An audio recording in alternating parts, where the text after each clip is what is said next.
माँ तो आखिर माँ होती है। विमल बहुत परेशान था। उसे समझ नहीं आ रहा था कि वो इस परिस्थिति से कैसे निपटे। वो अपनी माँ को बहुत चाहता था, किंतु उसकी पत्नी और बच्चे उसकी माँ से दूर भागते थे, क्योंकि उसकी माँ की एक आँख नहीं थी, साथ ही उसकी कमर 90 डिग्री अंश पर झुकी थी।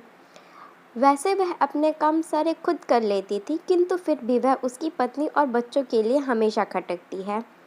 दादी, आप ऊपर वाले कमरे में जाओ, मेरे दोस्त आ रहे हैं, विमल के बेटे अखिल ने बड़ी बेरुखी से कहा। पर बेटा, मैं तो यहाँ दूर बैठी हुई हूँ, विमल की माँ ने बहुत प्यार से कहा। नहीं, आप उनके सामने मत रहो, वो मुझे चिढ़ाते हैं, अखिल ने जोर से डांटते हुए कहा। क्या हुआ अखिल, क्यों चिल्ला रहे हो? विमल की पत्नी कामिनी ने किचन से ही आवाज़ लगाई। देखो ना माँ, ये दादी यहाँ ड्राइंग रूम में बैठी हैं और मेरे दोस्त आ रहे हैं, अखिल ने शिकायत भरे लिहाजे में कहा।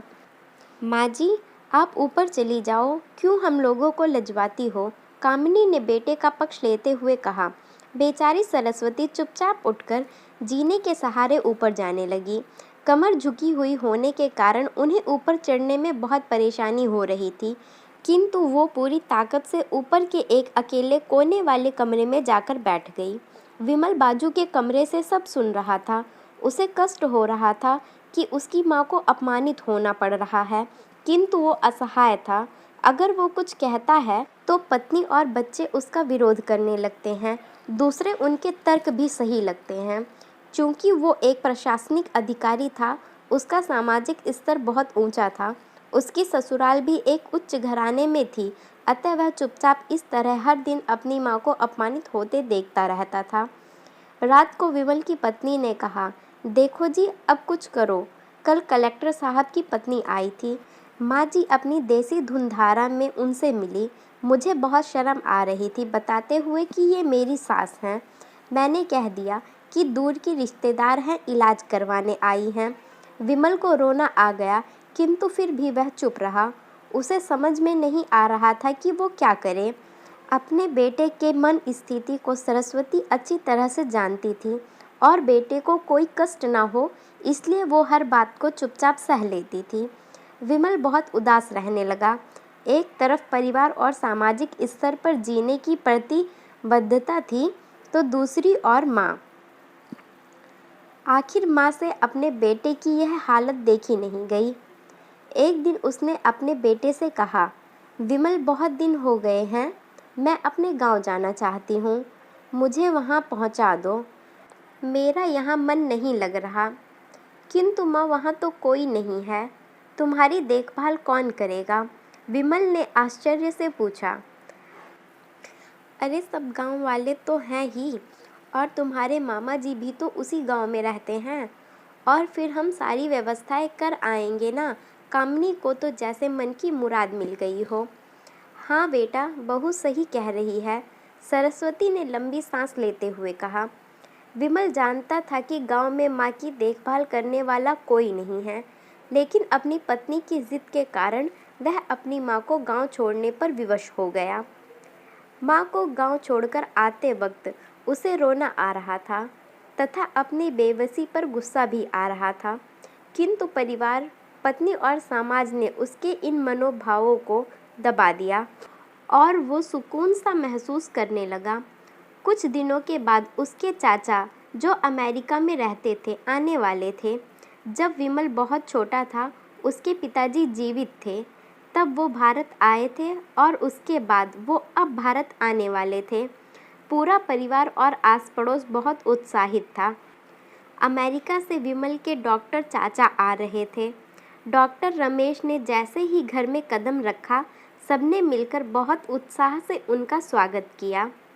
क्यों विमल, भाभी नहीं दिखाई दे रही हैं, कहाँ हैं? डॉक्टर रमेश ने उत्सुकता पूर्वक पूछा। जी, वो गांव में रहती हैं, यहाँ उनका मन नहीं लगा, कामिनी ने सपाट लिहाजे में उत्तर दिया।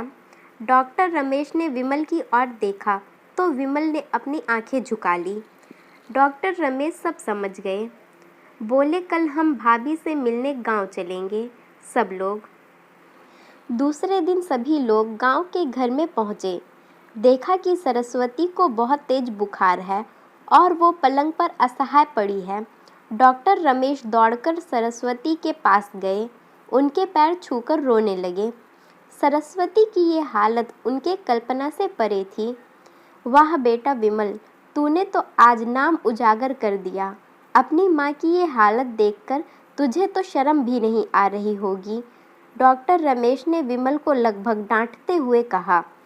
नहीं देवर जी, विमल का कोई दोष नहीं है, मैं खुद गांव आई थी।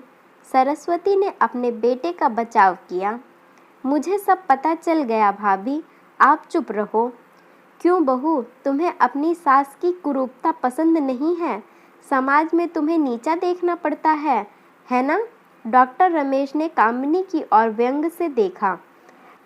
कामिनी निरुत्तर होकर विमल को देखने लगी। आज तुम जिस सामाजिक स्तर पर हो वो इन्हीं के संघर्षों की देन है। और विमल बेटा, तुम्हें शायद मालूम ना हो कि बचपन में जब तुम 1 साल के थे तब छत से नीचे गिरने के कारण तुम्हारी एक आंख फूट गई थी और तुम्हारी रीढ़ की हड्डी में भी समस्या थी। तब तुम्हारी इस कुरूप माँ ने अपनी एक आंख और अपना बोन मैरो देकर तुम्हारा इतना सुंदर स्वरूप दिया था। कामिनी बेटा, इतने सालों तक संघर्ष करके बेटे को प्रशासनिक अधिकारी बनाने वाली इस संघर्षशील औरत की तुम लोगों ने क्या दशा कर दी? तुम्हें ईश्वर कभी माफ़ नहीं करेगा। डॉक्टर रमेश की आंखों से अश्रुधारा बह रही थी। अब भाभी, आप मेरे साथ अमेरिका जाएंगी, यहाँ इन स्वार्थी लोगों के बीच नहीं रहेंगी। डॉक्टर रमेश ने सरस्वती से कहा।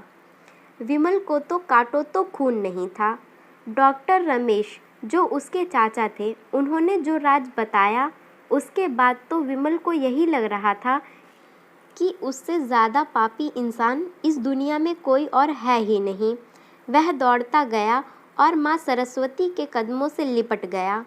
माँ, मेरा अपराध अक्षम्य है। मैं जानबूझकर चुप्पी साधे रहा, आपका अपमान करवाता रहा। अब सिर्फ आप ही उस घर में मेरे साथ रहेंगी और कोई नहीं। विमल ने आग्नेय दृष्टि से अपनी पत्नी और बच्चों को देखा। कामिनी को भी बहुत पश्चाताप हो रहा था, किंतु उसकी हिम्मत नहीं हो रही थी कि वो सरस्वती से आंख मिला पाए।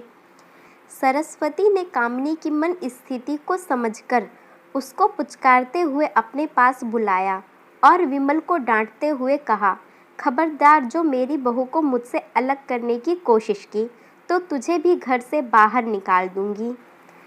कामिनी और बच्चों ने सरस्वती के पैर पकड़े हुए अपने व्यवहार पर माफ़ी मांगी और माँ के हृदय ने सबको माफ़ कर दिया।